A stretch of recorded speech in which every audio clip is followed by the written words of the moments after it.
ویسے بھی بہتر ہے رمضانوں میں بھی اور باقی زندگی میں بھی کہ بندہ کم کھائے، کم بولے، قلیل الطعام قلیل الکلام قلیل المنام۔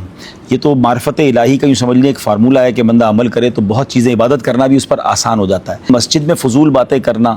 نیکیوں کو اس طرح کھا جاتا ہے جیسے آگ لکڑی کو کھا جاتی ہے، تو فضول جتنا بولیں گے تو فضول باتوں ہونے کا چانس ہے۔ پھر اس کے بعد جیسے بہت زیادہ سوئیں گے تو آپ عبادت سے محروم ہو جائیں گے۔ نارمل جتنا ضروری ہے باڈی کے لیے اتنا سو جائیں، اور بالکل کم کھانا۔ مسجد الحرمین میں ہم نے دیکھا کہ وہاں جو عرب کے لوگ ہوتے ہیں، جو لوگ اعتکاف کرتے ہیں، وہ صرف روٹی، دہی، کھجور، زیتون یہ کھاتے ہیں، اور اس کی بنا پر وہ ماشاءاللہ کافی فریش رہتے ہیں، واش روم کم جانا پڑتا ہے، وضو باقی رہتا ہے اور عبادت میں دل لگتا ہے۔ تو ہمارے یہاں جیسے آپ نے کہا کہ اب یہ ڈلیوری بوائے آ رہے ہیں اور پیزا آ رہے ہیں اور بروسٹ آ رہے ہیں اور تکے آ رہے ہیں، تو پھر اس کے بعد آپ خود سوچ لیں کہ کہیں اعتکاف میں بھی پیٹ خراب ہو گیا تو اب ڈاکٹر صاحب کو بھی اعتکاف میں بلانا پڑے گا، آپ تو جا نہیں سکیں گے، اتنا زیادہ سیریس ہو گیا تو شاید جانا بھی پڑے۔ تو میرا خیال تو یہ کہ اس بار اعتکاف کو اپنی صحت کے لیے بھی بہتری کا باعث آپ بنا سکتے ہیں کہ سادہ کھانا کھائیں تاکہ آپ زیادہ عرصہ باوضو رہیں، بار بار واش روم کی بھی ضرورت نہ پڑے۔ تو یہ تو ہونا یہی چاہیے کہ امیر اہل سنت نے تو، مجھے اچھی طرح یاد ہے جب یہ 30 دن کا اعتکاف فائنل ہو رہا تھا تو امیر اہل سنت نے ڈائریکٹ باورچی اور جو ہمارے کچن کے لوگ ہیں ان کو میسج کیا کہ میری یہ گزارش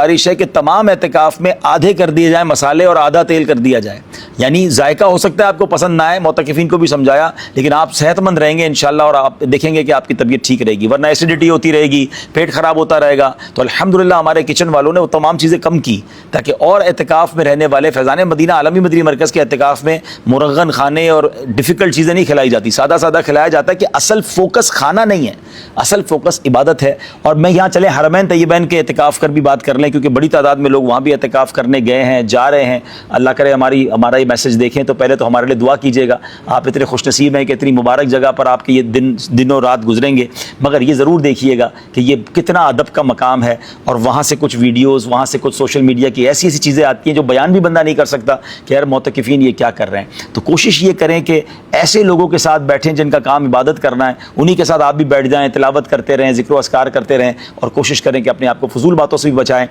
باہر بیٹھ کر ہم نے دیکھا ہے صحن کے اندر طرح طرح کے وہاں بھی کھانے آ رہے ہوتے ہیں اور وہاں بھی فضول باتیں ہو رہی ہوتی ہیں، تو ان باتوں سے بچیں تاکہ یہ اعتکاف آپ کی زندگی کا